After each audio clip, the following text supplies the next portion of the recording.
For the 2025-2026 NFL season, the Baltimore Ravens have no excuse. The Baltimore Ravens have absolutely no excuse. Them signing Jair, this might have been it. This might have been it.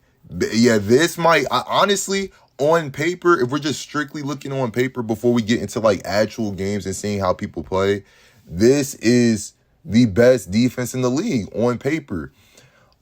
It's no excuses. Lamar knows what needs to get done this year. There's no excuses. You know what I'm saying? It shouldn't be anything defensively. You know what I'm saying? With Lamar this year, it's just the defense was already good. We had a first year defensive coordinator. He adjusted very well in the second half of the season. Now he's more adjusted coming into year two.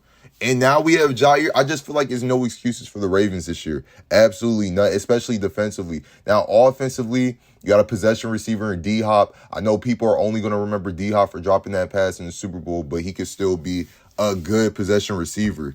Mark Andrews and Isaiah Likely, they could both be number one tight ends on any team in the league. I know people are just going to remember Mark Andrews as the guy who dropped a 2-point conversion pass, but even still then, it was just too late for that heroic comeback from Lamar at the end, because who knows, the Bills could have easily just gotten field goal range and kicked the field goal free game. So people hold Mark Andrews accountable. I don't really like that because he's done a lot for the team. So why would we just focus on the one negative that he does in a playoff run when there's many times Lamar had negatives in playoff games where he's throwing picks and fumbles, but people don't hold him accountable because he's a fan favorite. But coming up this season, it's just no excuses for the Ravens. I just can't see it.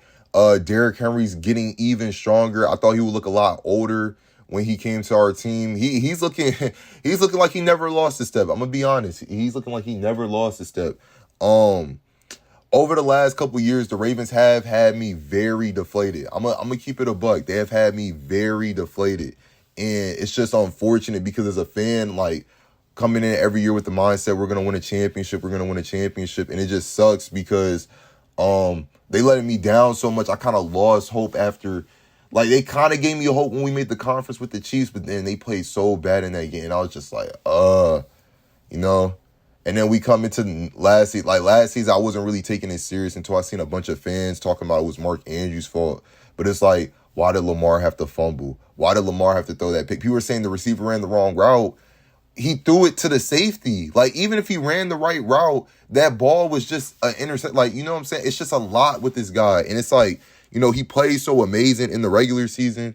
It's just like, why every time that playoff logo's on the side, he's just a completely different player. Sometimes he could play.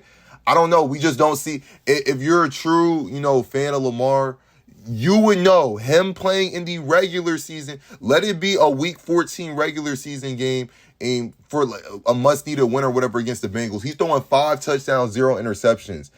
Playoff time, he might give you 230 yards, 100 on the ground rushing, and 2 touchdowns, 2 passing touchdowns, an interception, and a fumble. That's my issue with Lamar. You know what I'm saying? And it's just like every time, oh yeah, why do we put the blame on him? It's a team sport. Like, I don't get it. Because he does play different. I don't understand how people don't see it. He's putting up MVP numbers during the regular season, and they just drop every time. The numbers drop every single time. But I'm going to give him the benefit of the doubt again this season because it should be no excuses with this defense. This defense is literally elite now. We should be number 1 ranked defense by the end of next year. I do want to stamp that. If everyone plays up to par. And even if Jair, I know there was a lot of concern with Jair, with him being injury prone and all that. I don't really care about that. I'm going to keep it a buck. I don't really, injury prone this. If he's on the field some games, but we didn't even really need him like that. But him on the team, it just makes it 10 times better. But this message for the Ravens, it's no excuses next year. It's absolutely no excuses. I don't want to hear about no help. He has the best running back in the league. He has 2 elite tight ends. You know what I'm saying? I don't care what Mark Andrews dropped the ball. Even with that drop, he's still a top 10, top 5 tight end. I don't care. You know what I'm saying? Isaiah Likely's a top 5, top 10 tight end. He could start on, these 2 tight ends can start on any team. Isaiah Likely, not Isaiah Likely, but Zay Flowers too. He could be, you know, a 1 or 2 on most teams. D-Hop could still be a good he has the pieces. Brashad, babe. He has pieces, bro. He has pieces. And the O-line's still straight. They're going to step up for him. It's just no excuses for Lamar this upcoming season. I don't want to hear anything, you know what I'm saying, especially on the defensive end. We held the Bills to 6 points in the second half, and we just somehow couldn't come back and win that game. But once again, that's a whole different topic. This is my message to Baltimore. No excuses next year. You know what I'm saying? I'm going to be reacting to all the games, facing all that, post-game, all that. No excuses for Baltimore next year. Just get it done, man. Just get it done. It's your boy Pave the Way, Chris. I hope y'all enjoyed the video. Let me know what y'all think about the Ravens this upcoming season, but it should be a championship. I don't care. I'm feeling like that confident. It should be a championship. Like, comment, and subscribe, and I'll catch y'all boys in the next video.